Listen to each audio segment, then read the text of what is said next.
भारतीय संविधान को कितने भागों में विभाजित किया गया है? कितने भागों में? 22 भागों में। अगला हमारा क्वेश्चन लिखा, संविधान के किस भाग में संविधान संशोधन की प्रक्रिया का उल्लेख किया गया है? मतलब किस भाग में? हमको ध्यान करना है, संविधान संशोधन। बताओ संविधान संशोधन किसमें है? भाग 20 में। अच्छा बताओ भाग 3 में क्या है? मूल अधिकार, फंडामेंटल राइट्स। बताओ भाग 4 में क्या है? डीपीएसपी, राज्य के निर्देशक तत्व। आगे बढ़ते हैं उसके बाद अगला हमारा है, संविधान के किस भाग में पंचायती राज? बताओ पंचायती राज कहाँ पर है? बताओ पंचायत, ये तो आपको पता है, ये तो पता है, ये पता है, ये पता। बताओ किसमें है? भाग 9 में है। पंचायती राज किसमें है? भाग 9 में है। अगला हमारे संविधान के किस भाग में तीनों सोपानों के पंचायतें बनाने की परिकल्पना की गई? पंचायत जहाँ पर भी आ जाएगा समझ जहाँ पे गाँव की पंचायत से हो रहा है। बताओ किसमें हो जाएगा? 9 में।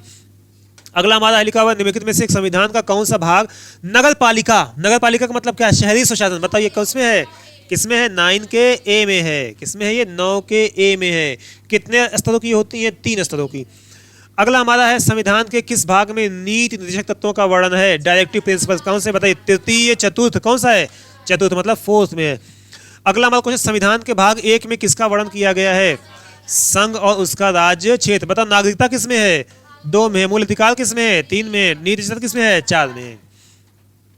अगला बताए, भारतीय संविधान के निम्नलिखित में से किस अध्याय में जनता को मूल अधिकार दिए गए हैं? मूल अधिकार किसमें दिए गए हैं? भाग 3 में। कहां से लिया गया था ये?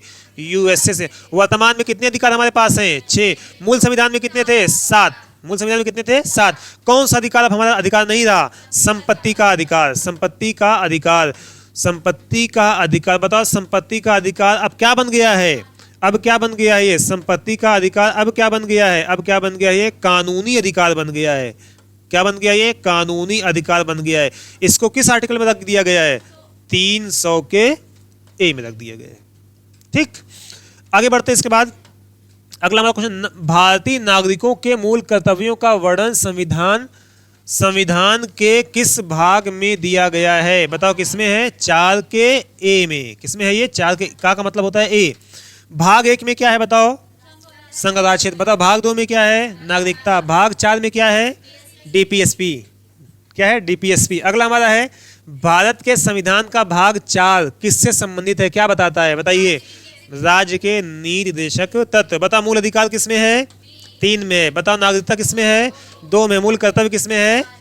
4 के ए में। किस आर्टिकल में है? 51 के ए में। कब जोड़ा गया ये? जल्दी बोलो, कब जोड़ा गया? 42वें संविधान संशोधन 1976 में। जब जोड़ा गया तो कितना था ये? 10 था। किसकी सिफारिश पे जोड़ा गया? बताओ किस सिफारिश पे? स्वर्ण सिंह समिति। स्वर्ण सिंह समिति। बताओ 11वां कब जोड़ा गया? 86वें संविधान संशोधन 2002 में। क्या जोड़ा गया?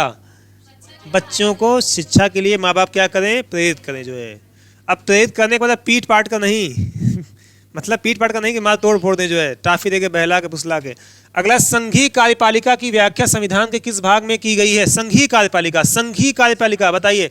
संघ का वर्णन कहां से कहां तक है? बताओ कौन किस भाग में है? भाग 5 में। कहां से कहां तक ये? 52 से लेके 151। अच्छा बताओ राष्ट्रपति का वर्णन किस में है? 52 में ही है, क्योंकि राष्ट्रपति कहाँ का आदमी होता है? केंद्र का आदमी, मतलब केंद्र में रहता है। 52 में, मतलब संसद का भाग होता है। अभी बताएंगे आगे जो है। अगला हमारा लास्ट 2 क्वेश्चन बचे हुए हैं। संविधान के किस भाग में नागरिकता का उल्लेख है? नागरिकता कहाँ पर है? 2 में है। बताओ भाग 1 में क्या है? राज्य के बारे में। राज्य के बारे में कहा गया है, राज्य के बारे में। बताओ भाग 4 में क्या है? डीपीएसपी। बताइए भाग 3 में क्या है? Fundamental rights. अगला है, अब लास्ट हमारा क्वेश्चन लिखा हुआ है, मतलब मैच 13वां क्वेश्चन ये है, सूची मतलब मैच करना है यहाँ पर, फिर नीचे मैच करना है। भारतीय संविधान का भाग 9 का संबंध किससे है? पंचायत से। अच्छा बताओ ये क्या है? 5, 6, 7, 8। बताओ 8 वाला किसके बारे में बताया गया है? बताओ जल्दी बताओ। 8। अच्छा ऐसे नहीं अगर समझ पा रहे आप तो ये देख लो आप जो है। बताओ यहाँ पर 9A किसके बारे में वर्णन है? 9A, वेरी गुड, नगर पालिका। बताओ 4A क्या है? तो बचा कौन सा? ये वाला। मैच कर लेंगे हम लोग जो है। बताओ A किससे मैच कर रहा है? A किससे मैच कर रहा है? 3 से। तो A किससे मैच कर रहा है? 3 से। यही एक ही विकल्प ही हमारे पास बचा हुआ है, पहला टिक कर देंगे फटाक से, क्योंकि और किसी में 3 है नहीं विकल्प ऑप्शन में हमारे। समझ में आया? और मैच भी कर आगे भी देख लेते हैं। अच्छा बताओ B का संबंध किससे है? B वाले का, B का एक से, बी का क्या एक से, तो बी का यहाँ पर क्या है, बी क्या है यहाँ पर एक है। सी का बताओ किससे होना चाहिए, सी का 4 से, तो सी का यहाँ 4 से है। डी लास्ट बचा लास्ट, डी का किससे है, 1 से। डी का किससे है यहाँ पर 2 से, तो यहाँ पे क्या है डी 2 से हो जाएगा। मतलब कौन सा हमारा सही है, पहला वाला सही है।